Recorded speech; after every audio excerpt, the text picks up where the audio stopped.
सुप्रभात प्यारे बच्चों। आज का पाठ है 10 अहिंसा। अहिंसा मतलब क्या होता है, हम इसके बारे में चलेंगे, इसमें पढ़ेंगे, समझेंगे। किसी को मारने या सताने की इच्छा हिंसा कहलाती है और ऐसी इच्छा का न होना अहिंसा कहलाता है। हिंसा हत्या को जन्म देती है। हत्या करना पाप है, इसलिए अहिंसा को परम धर्म कहते हैं। अहिंसा परमो धर्म मतलब अहिंसा करना अच्छा है, हिंसा करना बुरा है। इसके बारे में आप समझ गए और आगे समझिए कि महात्मा गांधी व्यक्तिगत और सामाजिक जीवन में अहिंसा और सत्य पर बड़ा बल देते थे।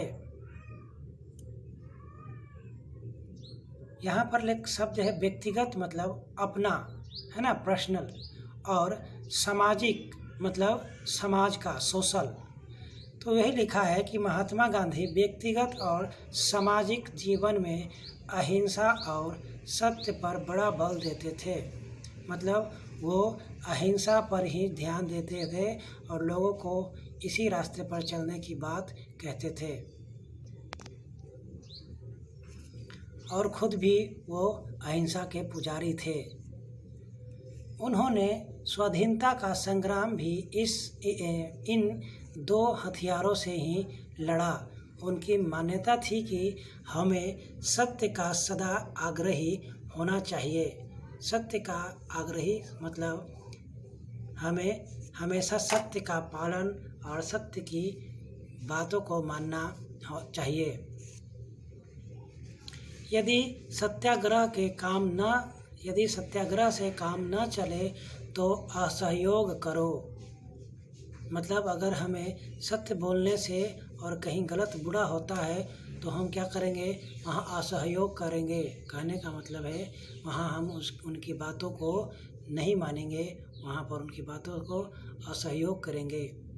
मतलब उनकी बातों को गलत, मतलब उसमें हम अपनी इच्छा नहीं जाहिर करनी है। बुरे का साथ देना छोड़ दो। यदि फिर भी सफलता न मिले तो अवज्ञा करो, आज्ञा न मानो। अवज्ञा करो मतलब आज्ञा न मानना, है ना। किसी का ऑर्डर को नहीं सुनना, नहीं मानना, उसे कहते हैं अवज्ञा करना। और आज्ञा मानना मतलब किसी की बातों को, किसी का ऑर्डर को मानना, किसी की आज्ञा को मानना। जिनके साथ संघर्ष है उनसे संघर्ष करो, किंतु किसी भी दशा में अहिंसा का पल्लू मत छोड़ो।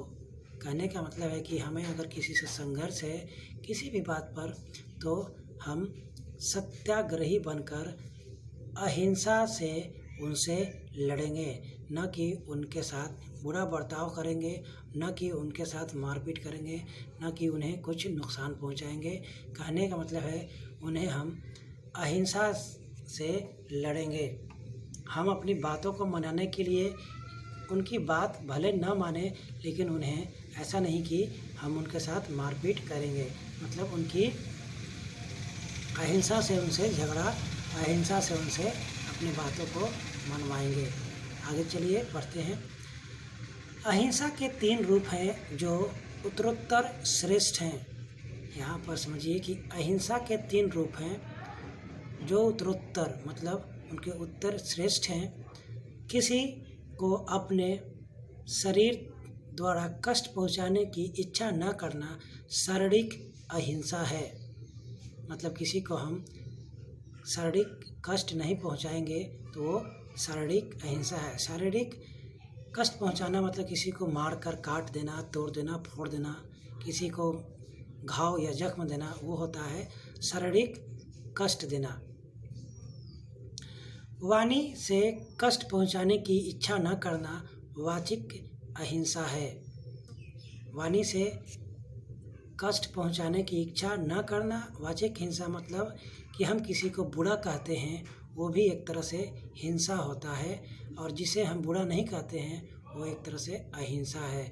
मतलब किसी को हम बुरा नहीं कहेंगे, ये हमारा अहिंसा कहता है।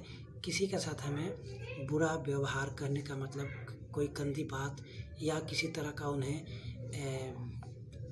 कुछ उस तरह का जो उन्हें दिल पर ठेस लगे, उन्हें परेशान करे आपकी बातों से, ऐसी बात उन्हें नहीं बोलनी चाहिए। आगे चलिए। और किसी का मन से भी बुरा न चाहना मानसिक अहिंसा है। देखिए बच्चों, यहाँ पर एक और लाइन है कि किसी का मन से भी बुरा न चाहना मानसिक अहिंसा है।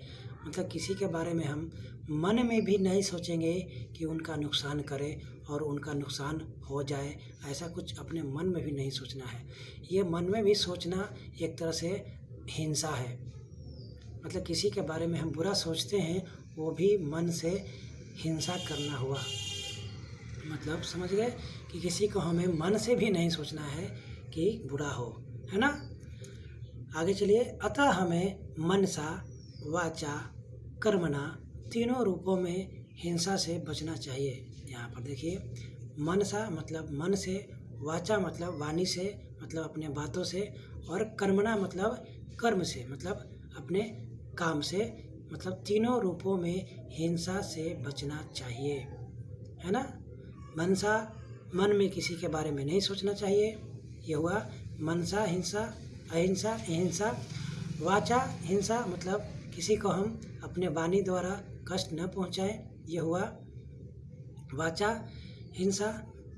कर्मणा मतलब किसी को अपने कर्मों द्वारा किसी को जिसे मार देना, पीट देना, किसी को काट देना, ये हुआ कर्मणा अहिंसा। मतलब किसी को हम अपने कर्म से नुकसान नहीं पहुंचने देंगे, ये हुआ हमारा। तीनों रूप में आपको बताया गया है कि कैसे कैसे अहिंसा होते हैं और कैसे हम इन अहिंसा को पालन करेंगे। और आगे चलिए। नफरत और प्यार में घृणा और प्रेम में विजयी सदा प्यार या प्रेम की ही होती है। एक बार फिर दोहराते हैं, इस लाइन को ध्यान से समझिए। नफरत और प्यार में घृणा और प्रेम में, नफरत प्यार मतलब किसी से हम दुश्मनी करते हैं, नफरत हो जाता है, वो होता है नफरत करना। प्यार में घृणा और प्रेम में विजय। प्यार में घृणा मतलब हमें घृणा किसी से नहीं करना चाहिए, और प्रेम में विजय मतलब हमें क्या होता है कि घृणा और प्रेम में विजय सदा प्रेम प्यार और प्रेम की ही होती है। मतलब नफरत की विजय नहीं होती है, घृणा की विजय नहीं होती है, प्रेम की विजय होती है और प्यार की विजय होती है। मतलब हमें किसी से प्यार और प्रेम से ही व्यवहार करना चाहिए, उनसे प्रेम से ही मिलना चाहिए, प्रेम से रहना चाहिए। आगे चलिए। प्रेम वन में तपस्या करने वाले ऋषि मुनि के आश्रम में सिंह आदि पशु उसी प्रकार आचरण करते थे जैसे हमारे घरों में पालतू पशु करते हैं। ये उदाहरण स्वरूप आपको समझाया गया है कि वन में जब ऋषियों लोग क्या करते हैं, तपस्या करते हैं, तो वन के जितने भी पशु होते हैं वो उसी तरह व्यवहार करते हैं जो हमारे घर में पालतू पशु होते हैं। जैसे हमारे घर में आप कोई भी पशु पालते हैं, जैसे कोई डॉगी पालता है, कोई खरगोश को पालता है, मतलब उसी तरह जैसे आपको काटता नहीं है, प्यार करता है, उसी तरह वो जंगली पशु भी उन ऋषियों के साथ व्यवहार करता है, उन्हें काटता नहीं है, उनसे अच्छे से मतलब प्रेम से रहता है, पास आकर भी उन्हें नुकसान नहीं पहुंचाता। चलिए आगे बढ़ते हैं। महात्मा आनंद स्वामी ने इस संबंध में अपने जीवन की एक सच्ची घटना का उल्लेख किया है। किसने किया है? महात्मा आनंद स्वामी ने एक सच्ची घटना का उल्लेख किया है, तो उसे हम लोग पढ़ते हैं। चलिए, लिखा है कि सन्यासी बनने के बाद उन्हें एक लगन रही कि जदगुरु दयानंद ने जिन जिन स्थानों पर तप किया उन्हें देखें। मतलब सन्यासी बनने के बाद उन्हें एक ऐसा लगन लगा महात्मा आनंद स्वामी को कि जहाँ पर जद गुरु दयानंद ने जिन जिन स्थान पर तप किया उन्हें देखें। मतलब दयानंद जी ने जहाँ जहाँ तप किया था उस जगह को देखने की इच्छा हुई किन्हें, महात्मा आनंद स्वामी को। उत्तर काशी में एक बहुत वृद्ध साधु ने बताया कि मुल्ला चट्टी से आगे बूढ़े केदार की ओर एक वृद्ध साधु ने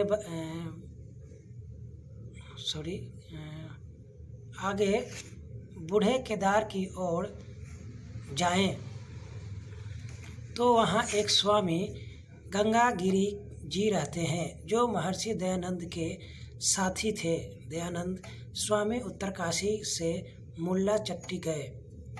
17 मील ऊपर वहाँ इतना घना जंगल है कि दिन के समय भी मार्ग दिखाई नहीं देता। मतलब इतना घोरा अंधेरा है कि वहाँ दिन में भी जंगल के कारण और सूरज की रोशनी नहीं आती है, इसके कारण वहाँ अंधेरा रहता है। 3 घंटे पश्चात एक साधु के दर्शन हुए। ये उन गंगागिरी के शिष्य थे।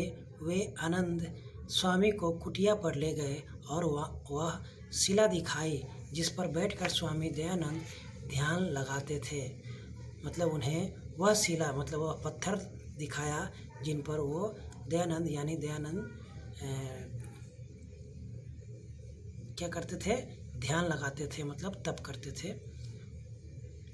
आनंद स्वामी ने भी उस पर बैठकर ध्यान लगाया।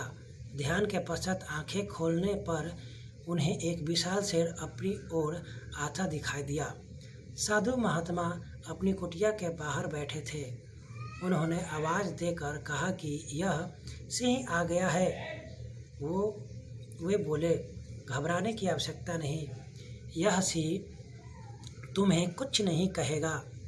आनंद स्वामी आधी आँख से सिंह की ओर देखते रहे। वह उनके पास से निकलकर उस साधु के पास चला गया। साधु ने उसकी पीठ सहलाई, उसके पांव खुजाए, उसके सिर पर हाथ फेरा, उसे प्यार किया और फिर शेर चला गया। इसी साधु ने बताया कि दयानंद इसी प्रकार सिंहों से प्यार करते थे। वास्तव में यदि हमारे मन में दूसरों को सताने की भावना न होकर प्यार की भावना हो तो दूसरे के हृदय में भी इस भावना का संचार होता है। इस अहिंसा को इसलिए परम धर्म कहा गया है। अहिंसा से सब बैर, भय और आशंका दूर हो जाते हैं।